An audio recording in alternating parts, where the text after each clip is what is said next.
Vamos con el capítulo 15 de Ezequiel y el título es Jerusalén es como una vid inútil. Ya vimos varias veces que el Señor compara a su pueblo o a él mismo con una vid, o sea, y también en la Biblia conocemos pasajes donde el Señor habla de la vid y lo importante que es estar prendido al Señor para dar fruto y poder, permaneciendo en el Señor, subsistir y vivir adquiriendo de los nutrientes que Él nos da. Acá vamos a ver, como ya lo dice el título, como una vid inútil a Jerusalén. ¿Y por qué? Vamos a ver, dice, vino a mí palabra de Jehová diciendo, hijo de hombre, ¿qué es la madera de la vid más que cualquier otra madera? ¿Qué es el sarmiento entre los árboles del bosque? ¿Tomarán de ella madera para hacer alguna obra? ¿Tomarán de ella una estaca para colgar en ella alguna cosa? ¿Qué pasa? Como Israel no tenía frutos, entonces dijeron, o sea, es como que se está viendo, ya que no tenés frutos, vamos a ver tu madera, para algo tenés que servir. Ni siquiera eso, o sea, ni siquiera la madera de la vid es buena para hacer algo, porque dicen que es como media torcida, entonces es quebradiza, se rompe y no sirve ni para hacer una estaca, porque se te abre toda. No sirve ni siquiera, bueno, en el versículo 4 dice, he aquí es puesta al fuego para ser consumida, sus dos extremos consumió el fuego, y la parte del medio se quemó. ¿Servirá para obra alguna? O sea, ni siquiera para hacer fuego, porque al toque se consume. Es como, no sirve ni para hacer fuego, ni para hacer una estaca, y tampoco sirve para construir algo, porque aunque no tenga frutos, esta vid se está viendo su madera a ver si es útil para algo, pero y todos los árboles del campo en su comparación, sí, o sea, cualquier árbol, que por más feo que sea, la madera sirve, es como, es útil para lo que sea, pero la vid ni siquiera eso, ni siquiera, si no tiene fruto, es como que la vid no sirve para nada. ¿Y si tiene fruto sirve la madera? No, la madera es O sea, la como, madera ya de por la sí. madera de por sí es inútil, claro. Y dice que es muy fina y es muy débil. Así que para lo único que sirve la vid es para O sea, producir. está buenísima la ilustración porque mismo nosotros, si no tenemos frutos, no servimos para nada. Exactamente. Solo somos nosotros la carne que Y la bueno, obra. seguimos leyendo un poquito, pero es como eso, o sea, puede servir para clavar algo, para hacer algo, pero es débil, se cae. Así que si no tenemos fruto, podemos hacer, intentar, pero nos caemos, nos debilitamos, nos consumimos enseguida, así como el fuego, no podemos construir nada porque se va a desarmar. Entonces, la vid, así como la vid, que su propósito es dar fruto. Si no tiene fruto, es inútil, no es nada que pueda servir y perdurar.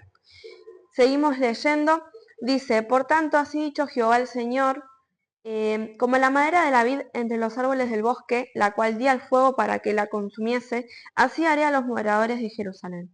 Y pondré mi rostro contra ellos, aunque del fuego se escaparon, fuego los consumirá, y sabéis que yo soy Jehová, cuando pusiere mi rostro contra ellos. Y convertiré la tierra en asolamiento, por cuanto cometieron prevaricación, dice Jehová el Señor. Bueno, acá este capítulo es cortito, el capítulo 15, pero también nos enseña bastante de que así como compartíamos recién, así como la vid somos nosotros y estamos creados para eso, o sea, creados para dar fruto en el Señor y estar prendidos a Él. Si no lo estamos, podemos intentar tener otras funciones que vamos a fracasar y nos vamos a debilitar, nos vamos a consumir y nada de lo que construyamos va a perdurar por cuanto es fuera del Señor. Y bueno, cerraría este capítulo diciendo que la vid si no tiene frutos es inútil y su propósito es ese, dar fruto. Ahora vamos a un capítulo un poquito diferente que es la infidelidad de Jerusalén. Vamos a ver ahora cómo el Señor toma a Jerusalén personificada como una mujer y contando acerca de esta mujer desde su nacimiento. Vamos a ver cada etapa, como que la cuenta detalladamente cada etapa de la vida y también todo tiene un significado. Vino a mí palabra de Jehová diciendo, Hijo de hombre, notifica a Jerusalén sus abominaciones. Y di, así ha dicho Jehová el Señor sobre Jerusalén. Tu origen, tu nacimiento, es de la tierra de Canaán. Tu padre fue amorreo y tu madre fue etea. Bueno, vamos a ponernos en el mapa. Canaán era la tierra prometida, donde comenzaron a sentarse luego que el Señor llama a Abraham y le dice, ve a la tierra. Bueno, esa era la tierra. Y cuando habla del amorreo y la madre etea, son los pueblos vecinos, o sea, los pueblos que estaban, los pueblos cananeos, y dicen que estos dos representaban a todos los demás. O sea, eran tan poderosos que habían muchos más, pero nombrando a estos dos ya bastaba. En cuanto a tu nacimiento, el día que naciste, no fue cortado tu ombligo, ni fuiste lavada con agua para limpiarte, ni salada con sal, ni fuiste envuelta con fajas. No hubo ojo que se compadeciese de ti para hacerte algo de esto, teniendo de ti misericordia, sino que fuiste arrojada sobre la faz del campo con menosprecio de tu vida en el día que naciste. O sea, vemos acá a un bebé recién nacido, imagínense el descuido, que no se le cortó ni el cordón ni el ombligo, no fue lavado. También dice no fue salado con sal. Dice que en ese tiempo se le pasaba la sal como para que la piel sea más suavecita de los bebés. Y tampoco fuiste envuelta con fajas. O sea, si los exfoliaba. Tampoco fuiste envuelta con fajas. O sea, ninguna de estas cosas, ninguno de estos cuidados se le tuvo a Israel en sus comienzos. Y como dice, no hubo ojo que se compadeciese de ti para tener misericordia, sino que fuiste arrojada. ¿Qué quiere decir? Que en sus inicios a Israel, a Jerusalén, no los quería nadie. Todos la despreciaban. Pasaban por al lado y nadie se acordaba de ellos porque eran los menospreciados. En sus inicios. Fue odiada desde el comienzo. Y el versículo 6 dice, y yo pasé junto a ti, y te vi sucia en tus sangres, y cuando estabas en tus sangres te dije, vive. Sí, te dije, cuando estabas en tus sangres, vive. O sea, cuando estabas en lo que ya, imagínense un bebé abandonado en medio de un campo. ¿Qué posibilidad tiene de vivir? Que todos pasen por al lado y mismo que las personas no hagan nada, es más probable que se muera.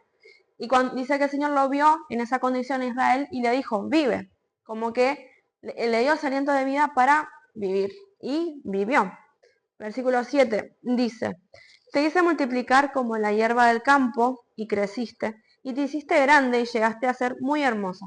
Tus pechos se habían formado y tu pelo había crecido, pero estabas desnuda y descubierta. Vamos viendo que acá como que Israel toma la etapa de la adolescencia, de la pubertad, ya siendo un poquito más grande, habla de una formación mayor y también al estar en esta etapa también hay otros peligros a los que se está expuesta. Vieron que dice, estabas desnuda y descubierta. ¿Qué quiere decir? Israel empezó a crecer y estar descubierta era, ¿por qué? Porque ella se empezó a sentir autosuficiente. O sea, creciste, estabas muy hermosa, te empezaste a formar, pero estabas descubierta porque ya tu confianza no estaba en mí, les dice el Señor. Yo pasé otra vez junto a ti y te miré, y aquí que tu tiempo era tiempo de amores. Era como ya estabas en la madurez, en tiempo de preparación y como lista para el compromiso. Entonces el Señor se acerca para hacer ese pacto. Y extendí mi mano sobre ti y cubrí tu desnudez. Y te di juramento y entré en pacto contigo, dice Jehová el Señor, y fuiste mía. Y ahora vamos a ver ciertos cuidados que da el Señor ante esta realidad. Dice, te lavé con agua, te lavé y lavé tus sangres de encima de ti, y te ungí con aceite, y te vestí de bordado, te calcé de tejón, te ceñí de lino y te cubrí de seda. Te atavié con adornos y puse brazaletes en tus brazos, collar a tu cuello, puse joyas en tu nariz y zarcillos en tus orejas, y una hermosa diadema en tu cabeza. Así fuiste adornada de oro, de plata, y tu vestido era de lino fino, seda y bordado. Comiste flor de harina de trigo, miel y aceite, y fuiste hermoseada en extremo, prosperaste hasta llegar a reinar. Y salió tu renombre entre las naciones a causa de tu hermosura, porque era perfecta, a causa de mi hermosura que yo puse sobre ti, dice Jehová el Señor. Y vemos cómo el Señor la cuidó en todos los aspectos. La limpió, le dio ropas nuevas, le dio adornos, y vieron que habla exactamente de lino fino, seda, bordado.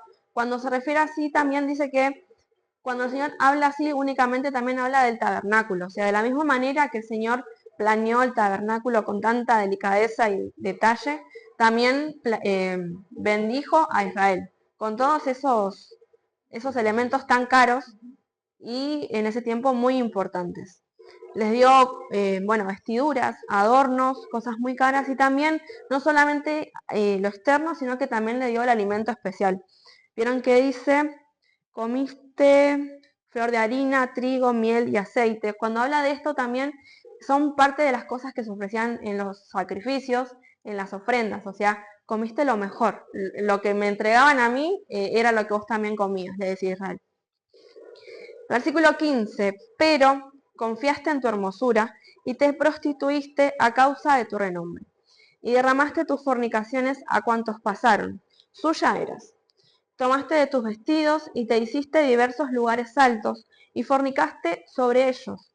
Cosa semejante nunca había sucedido, ni sucederá jamás. Tomaste asimismo tus hermosas alhajas de oro y de plata que yo te había dado, y te hiciste imágenes de hombre, y fornicaste con ellas. Tomaste tus vestidos de diversos colores, y los cubriste, y mi aceite y mi incienso pusiste también delante de ellas. Mi pan también, que yo te había dado, la flor de harina, el aceite y la miel con que yo te mantuve. Pusiste delante de ellas para olor agradable, y fue así, dice Jehová el Señor. O sea, todo lo que el Señor les había dado como regalo y en su momento la rescató, todo lo que le dio en ese momento, ahora lo está usando para dárselos a otros dioses, para dárselos a alguien que nada tenía que ver en el inicio.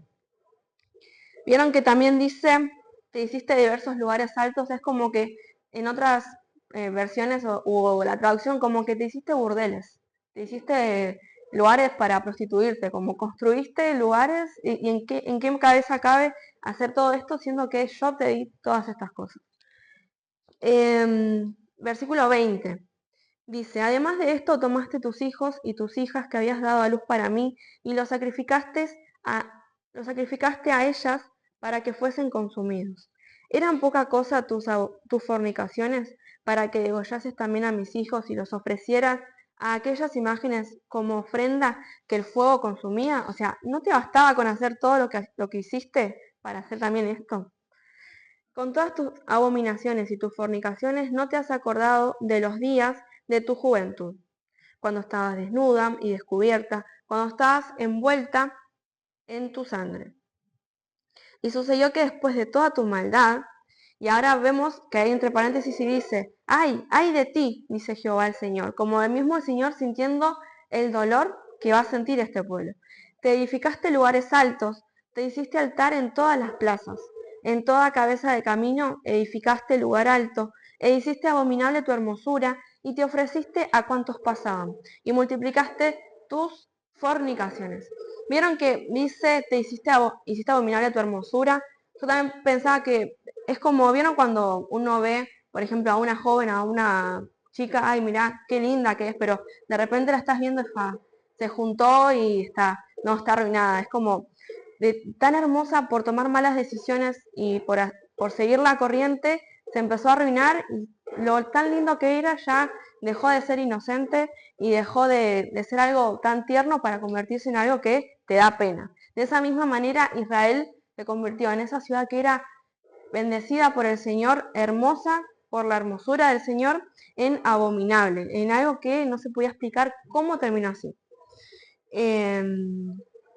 Bien, seguimos. Versículo 26.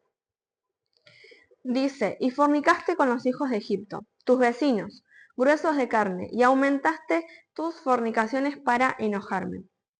Acá habla, vieron que dice gruesos de carne. Puede ser por su fuerza, porque los egipcios eran bastante fuertes, poderosos, pero también, ya que Ezequiel está teniendo un lenguaje bastante grotesco, por así decirlo, también describe como en términos obscenos, o sea, sus partes íntimas. Fornicaste con los egipcios que eran gruesos de carne, como, bueno, ya que lo hiciste, bueno, ¿qué tiene de malo decirlo si total está hecho? Era como para que también se indignen de las decisiones que estaban tomando. ¿Te gustó fornicar con los egipcios, tus vecinos? Dejaste al Señor por confiar en ellos, por su fuerza y también porque parecían confiables. Seguimos con el versículo 27. Dice, por tanto, he aquí que yo extendí contra ti mi mano y disminuí tu provisión ordinaria. Esto era como la provisión de todos los días, lo que es cotidiano, lo que no era tan extraordinario que pasara, sino que la provisión normal de todos los días, lo constante. Dice que el Señor lo iba a disminuir. Y te entregué a la voluntad de las hijas de los filisteos que te aborrecen, las cuales se avergüenzan de tu camino tan deshonesto. O sea, hasta sus propios enemigos se avergonzaban y se escandalizaban de las decisiones que tomaban los israelitas. Y dice, fornicaste también con los asirios, por no haberte saciado, y fornicaste con ellos, y tampoco te saciaste, o sea, te aliaste, hiciste alianzas, adoraste a sus dioses, y que no te bastó, y buscaste también, tampoco te saciaste, o sea, que todavía no, aunque probó con uno, tampoco se sació. Y hasta este versículo termina mi parte donde vemos al Señor hablándole a Jerusalén como ese pueblo infiel que el Señor los proveyó, les dio de sus ropas, de sus vestiduras, pero ellos decidieron tomar sus propios caminos, confiar en otros pueblos, aliarse con quienes no debían, y bueno, también la consecuencia que habrá después. No, continúa compañera Ronda. Bueno, continuamos en el versículo 30 del capítulo 16 de Ezequiel. Y bueno, acá vemos cómo empieza el Señor a comparar al pueblo de Jerusalén, con un pueblo que nosotros conocemos, a dos pueblos que por su mala fama han sido consumidos. Pero bueno, prestemos atención. Dice, cuán inconstante es tu corazón, dice Jehová el Señor, habiendo hecho todas estas cosas. Seguimos hablando de lo que compartía nuestra compañera acerca de la fornicación, de la idolatría, de la inmoralidad. Ya no importar absolutamente nada, ya estaba entregada a sus apetitos, a sus concupiscencias, a sus placeres. Bueno, ya Dios la tomaba como alguien inconstante en su corazón, habiendo hecho todas estas cosas, obras de una ramera desvergonzada, edificando tus lugares altos en toda cabeza de camino, haciendo tus altares en todas las plazas. Y no fuiste semejante a ramera en que menospreciaste la paga, sino como mujer adulta que en lugar de su marido recibe a ajenos. Acá, ¿por qué dice que no fue semejante a una ramera común? Es que una ramera, ¿qué hace? Tiene sexo con alguien y ese alguien le paga. En cambio a ella no le pagaban, lo hacía gratis. Se entregaba sin recibir nada a cambio. A todas las rameras les dan dones, es decir, le dan regalos, plata, mas tú diste tus dones a todos tus enamorados y les diste presentes para que de todas partes se llegasen a ti en tus fornicaciones. Hasta ella, en vez de recibir pago, ella era la que pagaba o daba regalos a esos hombres a quienes se entregaba. Y ha sucedido contigo en tus fornicaciones lo contrario de las demás mujeres, porque ninguno te ha solicitado para fornicar, y tú das la paga. En lugar de recibirla, por esto ha sido diferente. Por eso ha sido diferente a una ramera común y corriente, por así decirlo, sino que los hombres no venían a buscarla para fornicar, sino que ella era la que iba y se entregaba. No recibía ningún beneficio por esto, es decir, actuaba de una manera irracional. Pecaba y no dejaba de pecar, sabiendo y habiendo visto cómo Dios le había cuidado desde su nacimiento, como veníamos escuchando en los primeros versículos. Continuamos en el verso 35. Por tanto, ramera, oye palabra de Jehová. Así ha dicho Jehová el Señor, por cuanto han sido descubiertas tus desnudeces en tus fornicaciones y tu confusión ha sido manifestada a tus enamorados y a los ídolos de tus abominaciones y en la sangre de tus hijos, los cuales diste.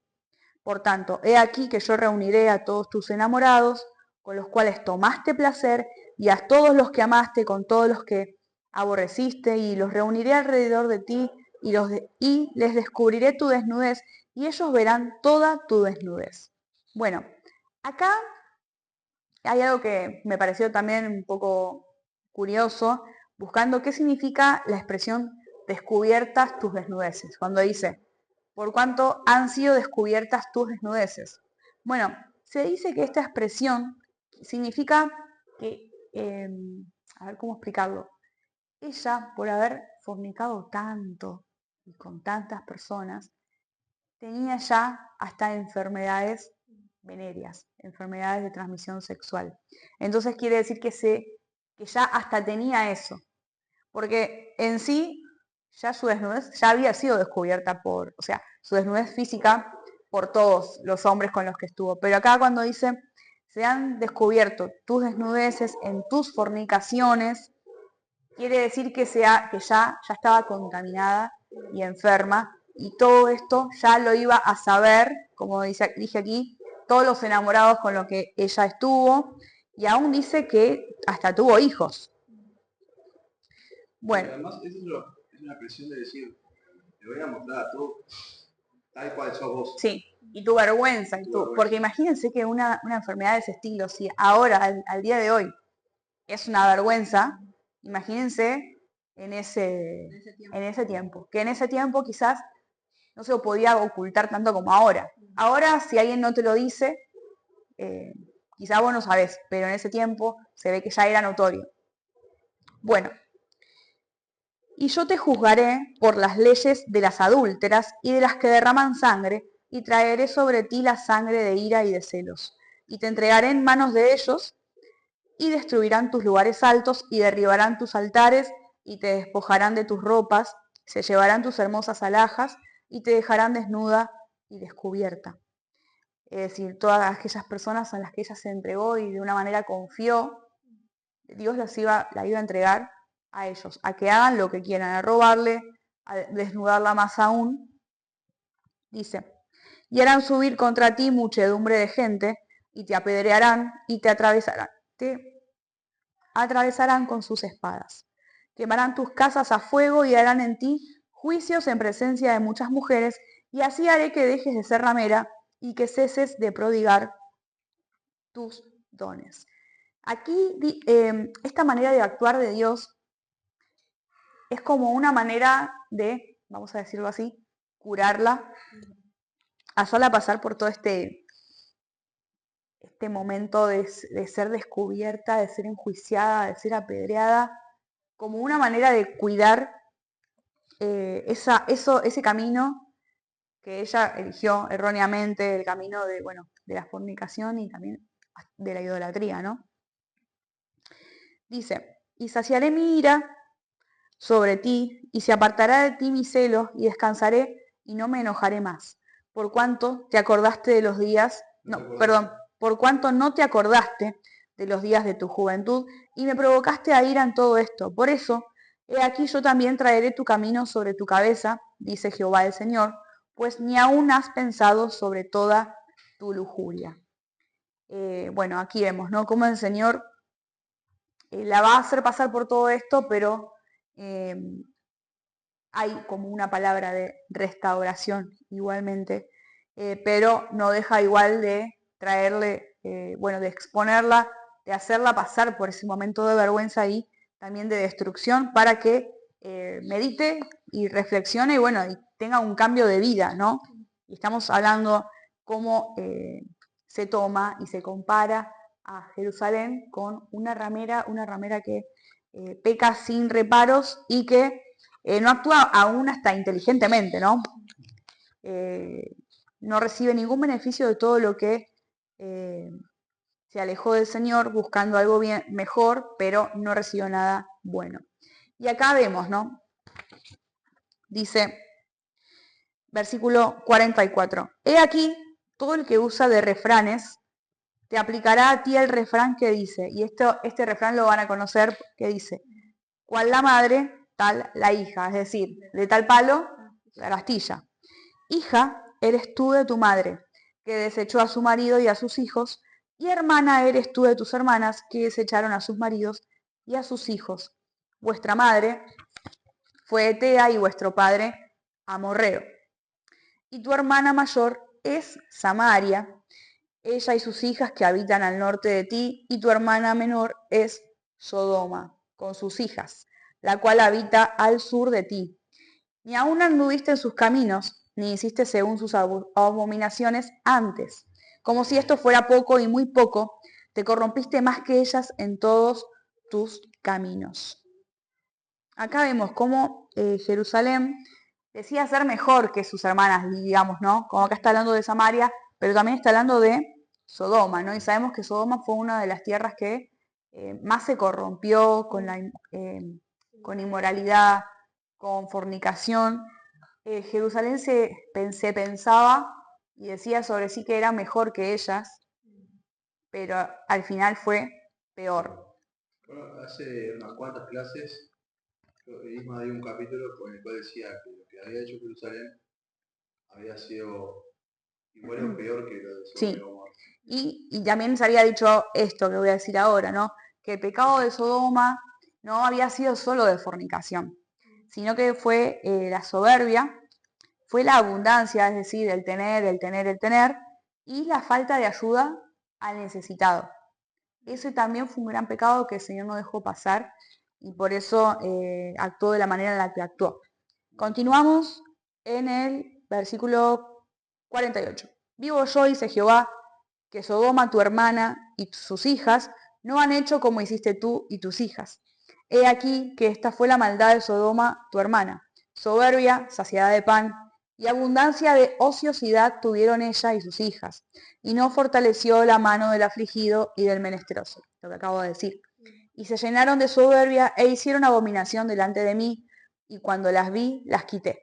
Y Samaria no cometió ni la mitad de tus pecados, porque tú multiplicaste tus abominaciones más que ellas, y has justificado a tus hermanas con todas las abominaciones que tú hiciste. Tú también, que juzgaste a tus hermanas, lleva tu vergüenza en los pecados que tú hiciste, más abominables que los de ellas, más justas son que tú. Avergüénzate, pues, tú también, y lleva tu confusión por cuanto has justificado a tus hermanas. Bueno, volviendo a repetir, ¿no? Acerca del pecado que cometió Jerusalén, fue mucho peor, que quizás nos horrorizamos leyendo la historia, ¿no? Que Sodoma y Gomorra, pero Jerusalén, leyendo y viendo todo lo que hizo, ¿no? Cómo se prostituyó, en realidad se regaló ante el pueblo que no era de Dios. Bueno, eso fue peor. Versículo 53. Yo pues haré volver a sus cautivos, los cautivos de Sodoma y de sus hijas, y los cautivos de Samaria y de sus hijas, y haré volver los cautivos de tus cautiverios entre ellas, para que lleves tu confusión y te avergüences de todo lo que has hecho, siendo tú motivo de consuelo para ellas. Y tus hermanas, Sodoma, con sus hijas, y Samaria, con sus hijas, volverán a su primer estado. Tú también y tus hijas volveréis a vuestro primer estado. ¿No era tu hermana Sodoma digna de mención en tu boca en el tiempo de tus soberbias? Eso es como decir, ni siquiera, ni las nombrabas, o sea, eran como decir, ay, no voy a hablar ni de ellas ni las nombro porque son tan pecadoras, hicieron tanto mal, pero sin embargo ellos actuaron peor. Pero también estamos viendo acá como el Señor habla de una restauración futura, ¿no? Que hará volver a los cautivos de ella, de los hijos. Bueno, seguimos adelante. Así también ahora llevas tú la afrenta de las hijas de Siria y de todas las hijas de los filisteos, las cuales por todos lados te desprecian. Sufre tú el castigo de tu lujuria y de tus abominaciones, dice Jehová. Versículo 59. Pero más ha dicho Jehová el Señor, haré yo contigo como tú hiciste, que menospreciaste el juramento para invalidar el pacto. Antes yo tendré memoria de mi pacto que concerté contigo en los días de tu juventud y estableceré contigo un pacto sempiterno. Acá estamos viendo que Dios, a pesar de todo lo que hizo Jerusalén, igual se iba a acordar del pacto. Ese pacto que hizo, que es un pacto sempiterno. ¿Qué significa sempiterno? Bueno, a diferencia de eterno, se parecen las palabras, eterno es algo que no tiene ni principio ni fin. La palabra sempiterno significa algo que tiene principio, pero no tiene fin. Entonces se acordará de su pacto sempiterno y te acordarás de tus caminos y te avergonzarás cuando recibas a tus hermanas, las mayores que tú y las menores que tú, las cuales yo te daré por hijas, mas no por tu pacto, sino por mi pacto. Es decir, te voy a restaurar, te voy a dar, pero no por lo que vos prometiste, porque lo que vos prometiste no valió nada para vos, sino por el pacto que yo hice. Yo confirmaré contigo y sabrás que yo soy Jehová. para que te acuerdes y te avergüences, y nunca más abras la boca a causa de tu vergüenza, cuando yo perdone todo lo que hiciste, dice Jehová el Señor. Y bueno, vemos, ¿no? Como el Señor, a pesar de todo, Él sí se acuerda de lo que promete. Vemos que como humanos o como pueblo somos bastante olvidadizos, pero el Señor, ¿no? A pesar de todo el pecado, toda la transgresión, y leía también, ¿no? Que Jerusalén, siendo comparada con una ramera que le gusta andar en peligros, es decir, no es que necesitaba el dinero, sino que le gustaba la transgresión, le gustaba hacer lo malo y la adrenalina y decir, uy, me estoy portando mal. Eso, ¿hasta dónde se llega, no? ¿Hasta dónde se llega conociendo la verdad, habiendo visto a un Dios tan proveedor? Bueno, vemos que muchas veces nosotros somos, accionamos de esa manera, quizás no ahora o quizás en nuestra juventud, siempre rozando con el peligro y con el equivocarnos de una manera muy fuerte, ¿no? Así que bueno, así termina el capítulo 16 de Ezequiel.